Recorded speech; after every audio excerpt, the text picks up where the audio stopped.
Hamilton's mayor has officially kicked off the process of deciding how much to raise the city's property taxes next year. And Mayor Andrea Horwath is starting off by saying she wants a tax increase of 4.25%, lower if possible, but not higher. Al Sweeney has that story. With the City Council heading into 2026 budget preparations, the mayor has set a target for any increase. I've directed staff to prepare a budget that holds the line, that protects the progress that we've made and the services people rely on.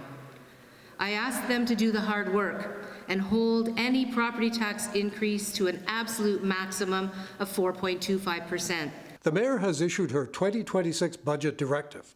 With the 4.25% increase, it calls for city staff to look at operational efficiencies and cost-saving measures, as well as new and expanded revenue streams. She's not talking about staff cuts to save money. Am I saying we want staff cuts? That's not what I'm saying. But what I am saying is we want processes that are effective, that are efficient, that deliver a good quality of service. And she doesn't want to cut services. But in a city with aging water pipes and roads, the mayor says the city has to put money into infrastructure, even though Hamiltonians have made it clear affordability is the issue. Our city has been forced to deal with real and visible consequences of years of underinvestment in critical infrastructure, like roads, transit, water, wastewater, IT. It's a long list, unfortunately. Some of the councillors we spoke to today didn't want to comment on the mayor's proposal. They hadn't seen the details yet. But one did say 4.25% is still too high. He's looking for something around 2%.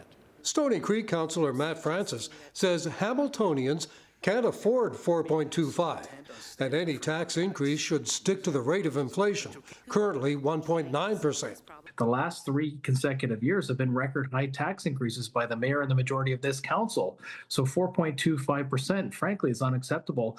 When you add them all up together, that's over 20% over this term of the council. A recent city report found that to get the property tax down to 2.5% would require slashing $83 million from the budget.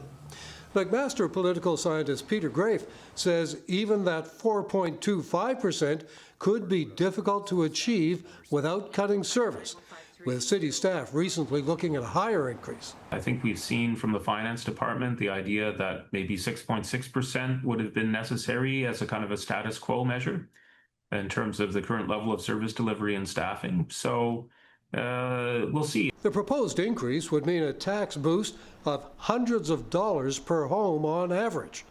Al Sweeney, CHH News, Hamilton.